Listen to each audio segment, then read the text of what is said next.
Agenda item number 9, to receive a report from the auditor, R.H. Smith and Company.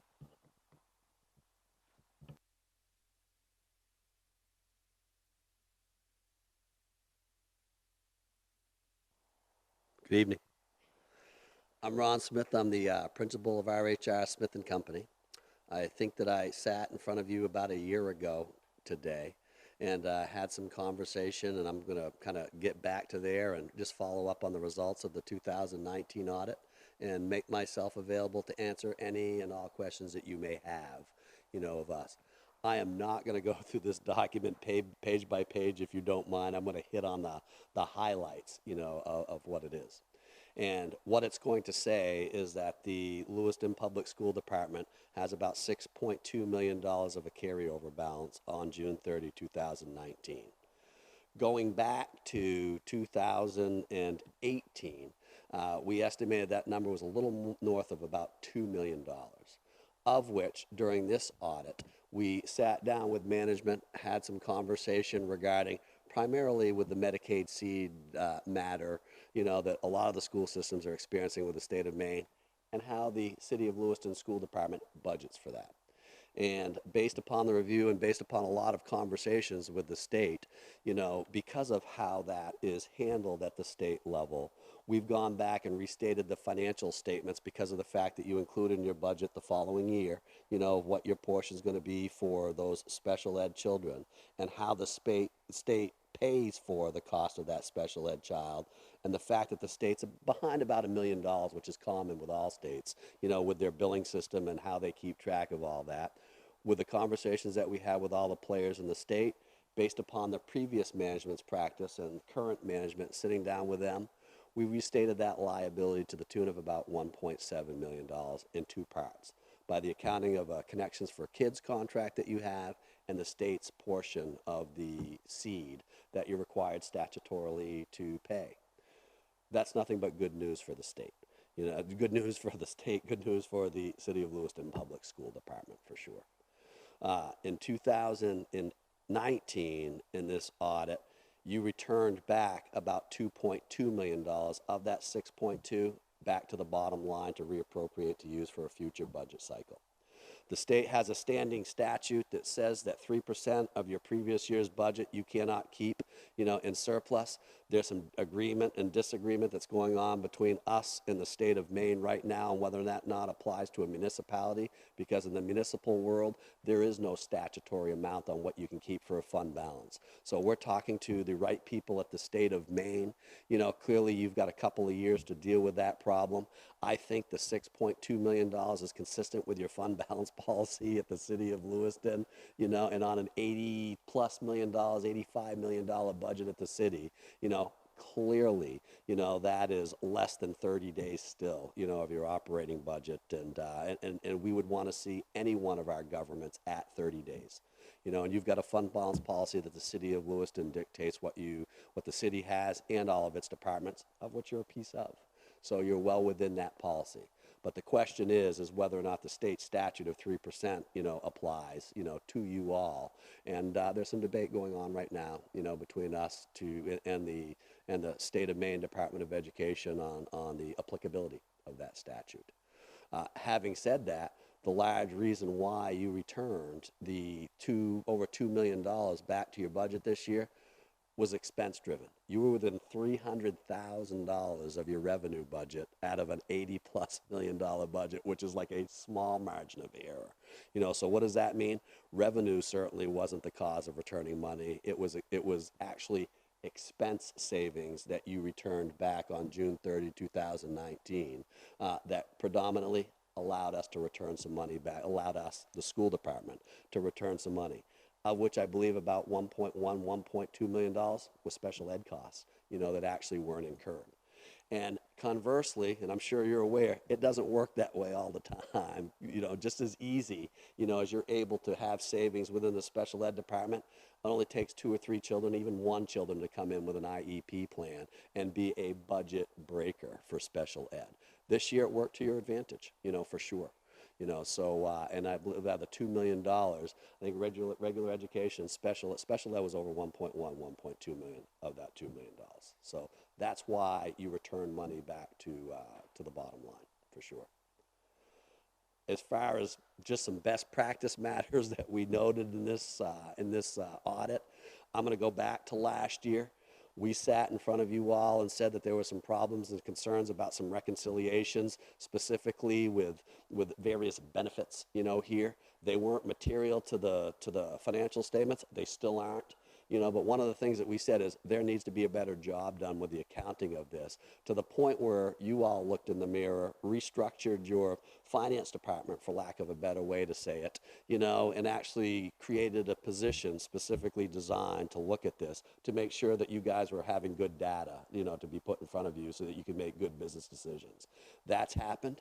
The progress that has been made, over the past year has been incredible. Certainly health insurance and dental, things like that, health insurance being the big one. That was the big reconciliation nightmare with retirement. Those issues aren't nightmares anymore. You guys have made some enhancements to your software. You've worked with us. You've worked with your software company to kind of remedy, a lot of those problems. The new position certainly has really taken charge, and coming up with some better practices internally to, to reconcile and actually reconcile themselves, that matter. We're confident that certainly that there was large improvement in that area, but still some work to do, but not to the point where it's the amount of work that we had last year.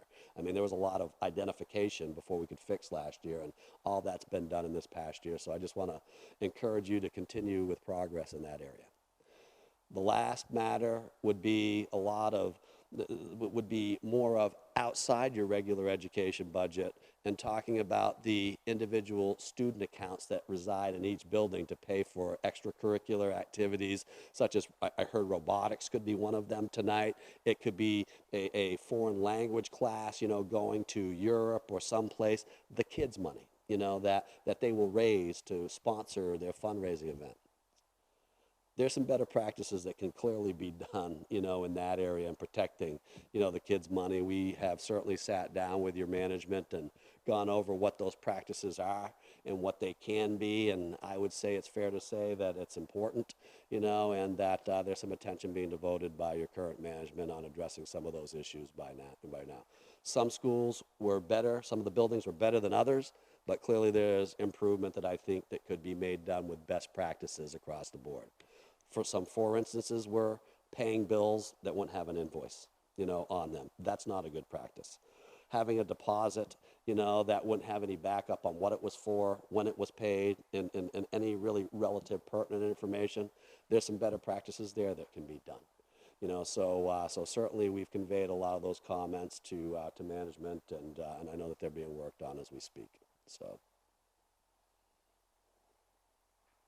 Questions? Ms. Ray?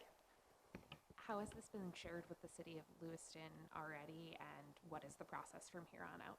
Well, here's what I'm sure of. The city's finance director is going out for a bond as we sit here and speak. She's had conversations with the bond rating agency. All this information's been shared with her.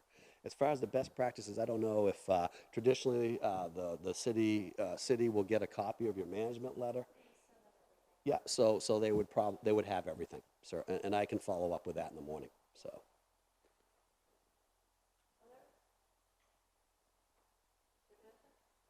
Thank you, Madam Chair. I just want to give kudos to you guys, to Ron and everyone, for working on this.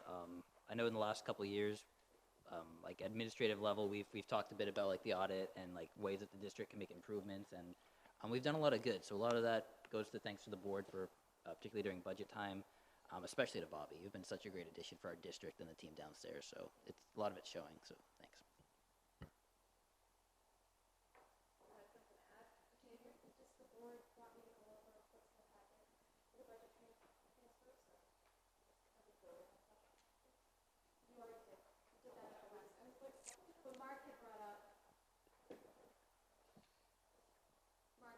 About transparency, so I put that in the packet, and if you want me to go over it, I can, or if you don't want me to, that's fine too.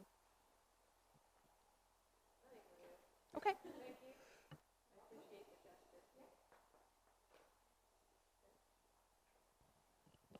Ron, it's great to meet you and your team. I'm going to piggyback off what Luke said, because This phenomenal leader, Bobby Avery, spent so much time on this. I barely got to even meet her for the first 8 weeks that I was here. Spent a lot of time downstairs in the basement, and yet still, between Bobby and Steph and her team, is still able to oversee the general operations of the entire district from an ops standpoint, which has made my job so much easier transitioning in. So more than just kudos. We'll take those kudos and pile on top of that. But Bobby, you're a rock star. We appreciate you. Thank you.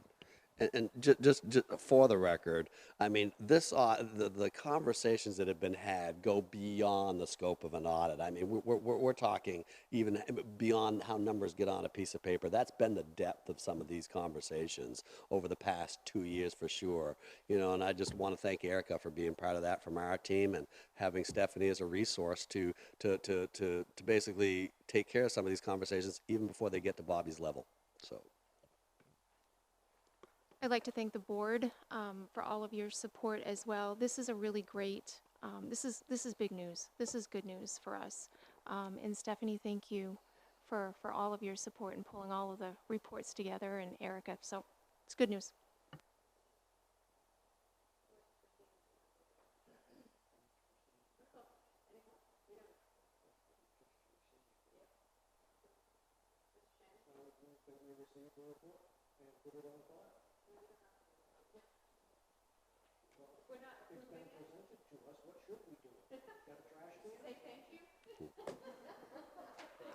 Well, and I believe traditionally what we do is a presentation at City Council sometime, December, January, probably just January. Yeah, January. So, yeah. So she's already got it. We won't kill any more trees. Okay. Thank you very much. Thanks. It's been a pleasure. Have a good night. Thanks for coming. Okay.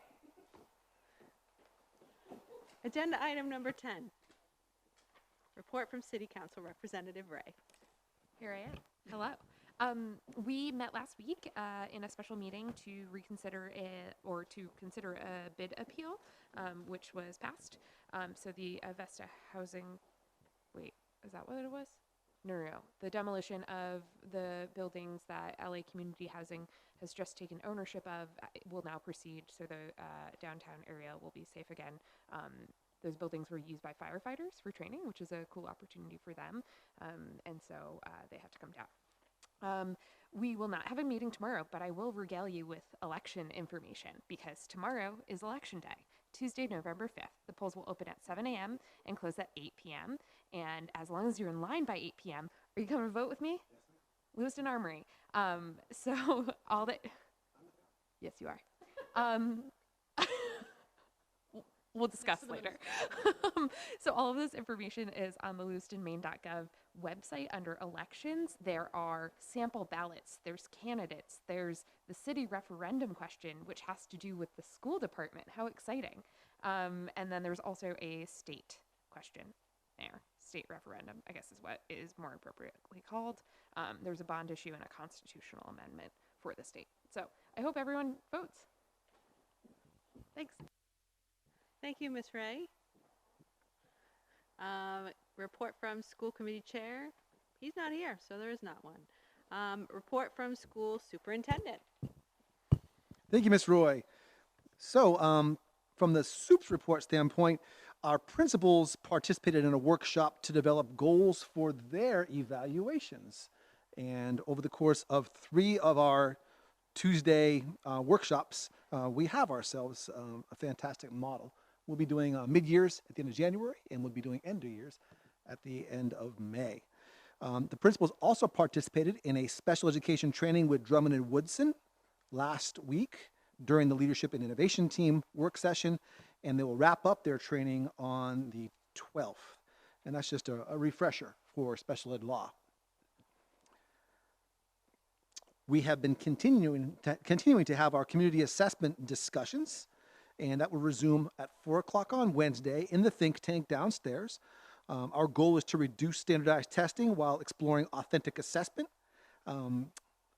as sort of our move for the future.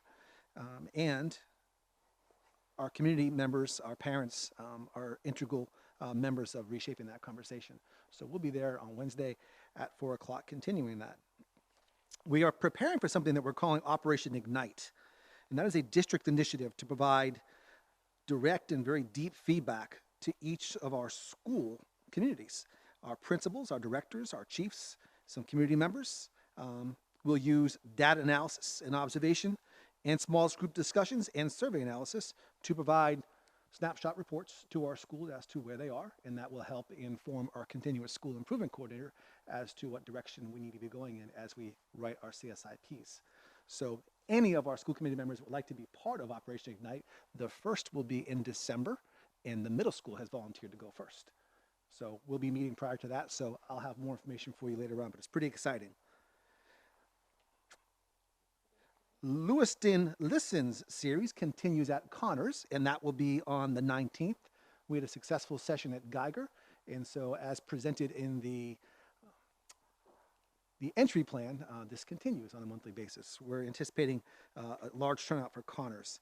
And speaking of the entry plan, I would like to present to the board the progress that's been made on that entry plan at our next board meeting. I promise it won't take as long as I have in previous presentations. The city council has asked for an update, and so I figured the school committee should probably hear it first. So we'll go from there. And that is what I have. Questions, discussion, anything for Superintendent Finn? Good. Agenda item number 13, school committee community announcements. Ms. Whitlow? Sure. My husband and I this weekend went to the Green Ladle Annual Open House. Oh my goodness. There was several stations from, we tried shark. We had, Italian food here, and then they had tacos and Mexican food and chocolate crepes with it was just amazing. Honest to God, every bite we were just like we were so full, but we didn't want to stop eating. I can't wait to order my Thanksgiving and Christmas catered meals from there because it's fantastic. And we don't have to cook over the holidays. So anyways, that's just my little spiel about the Green Ladle. You can never go wrong there. Also, we went to the MSA fall conference, and one of the sessions that I went to was on, oh goodness, what was it? What I call AmeriCorps, and how that organization really impressed me on what they do for communities, what they do for the kids or adults who join this to volunteer, and I think it's just something that the school board, Lewiston, should think about getting this organization in front of us to speak to us about what they have to offer for their resources and what they can provide to our students graduating high school and things like that. So I'd really like to put that maybe on a future agenda item. Piggyback on the fall conference, we had an amazing keynote speaker, Dr. Donna Beagle. If you haven't heard of her, she studies poverty. She just has amazing stories from being in poverty herself. I went to 3 sessions. I think some of the work she's doing can weave into some of the work we're doing with our subcommittee on poverty, and having a better understanding of the voices of those who we are working to serve. There were many, many great sessions. They had so many sessions this year that they couldn't fit them all in and had to turn people away, which is always a good thing that people are interested. In the fall conferences, school committees all across the state and superintendents, assistant superintendents, coming together to talk about best practices, struggles, challenges, solutions. So it was very informative, and those discussions can be brought forth. We're going to try to do regional meetings. We really should be connecting with people who are in our region. We talked a lot about the service centers and how we can actually be utilizing that stuff better. I am a director at large for the Maine School Board Association, so I'm going to be working on coordinating some of that and even hosting an event. So I talked about that when I first got on that board. That was one of the reasons. But everybody's school committee meetings are on different nights, so it's really challenging to schedule. But people are willing to do weekends and stuff, so we're working on it. Anybody else?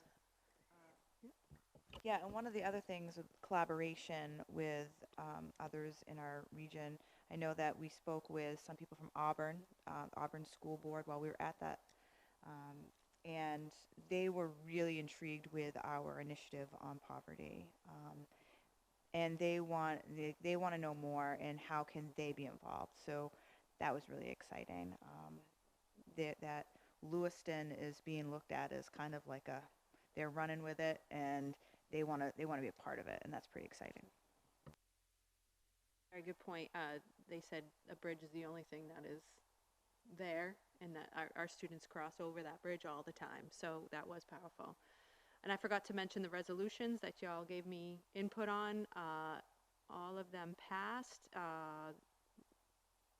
The CTE one the language was changed to, it was very targeted, and it was because MSAD 75 was the one that brought it up, but it's basically that all statewide CTE funding should be made whole across the state, because some programs were having money taken back, and then some programs were getting more money than what their student populations could, it didn't balance out basically, so they're asking the legislature to take a look at that. Yes, Bobby. Yes. I just wanted to add, I had the honor, whoops, I'm sorry. Sorry. I had the honor of representing Lewiston as it relates to school safety and security. I was asked to co-present at the Maine School Management Conference, and it really was quite awesome to talk about the work that we've done here and that you all have supported about a year and a half ago. So it was pretty cool. Anything else? Mr. Gagnon? I might be going backwards and forwards here and so forth, but in regards to future agenda items, and probably I'd like to ask Mr. Shannon a question in regards to this. I know it was added prior to our Mr. Finn's tenure here, but we're supposed to have a meeting with our neighbors across the river within every 2 years. When was the last time we did that, Mr. Shannon? So it's been, what, at least 6 to 10 years? 27 years? Yeah, so it's never happened, and I mean, that's supposed to happen within every 2 years, I believe. No, I think it's once every 2 years, I believe. So the last time we tried attempting it, it did not work out. Obligations and other things didn't work out, but that might be something we'd want to add to our future agenda items. Good point. Thank you. And anything else? Well, which one is this? Future agenda? No, this is community Thank you. news. Thank you. C'est bon.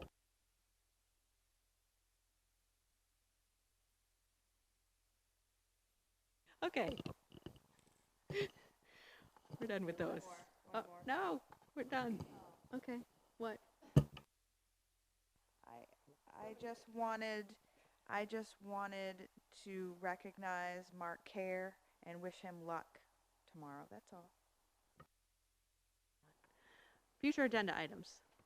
Ms. Ray. I believe I raised this at the last meeting and also sent an email about it, but I will say again that I think we should be evaluating the superintendent before the calendar year ends. I'm sure it's in the contract somewhere, and I do realize our colleagues across the road have been recently criticized for not evaluating their superintendent on the annual basis. So we need to do that. I sent an email on October 21st. If anyone wants to look at it, we revised the city administrator's evaluation because it was not satisfactory. And I remember last year we talked about the superintendent's evaluation not being satisfactory. So if we could work to kind of marry those two together and move that process along before the end of the calendar year, I'm sure we only have maybe 3 more meetings. And so 2 more meetings. And so those will need to be done compiled and then presented to the superintendent. I will again suggest that we use this superintendent's entry plan rather than the goal set by the previous superintendent as the evaluation metric. Thank you. Other future agenda items. Okay. Moving on to number 15, to enter into executive session to discuss personnel matters in accordance with 1 MRSA 4056A. Ms. Parks and Mr. Jensen. Okay. Mr. All in favor? God, dang it. Okay, now we're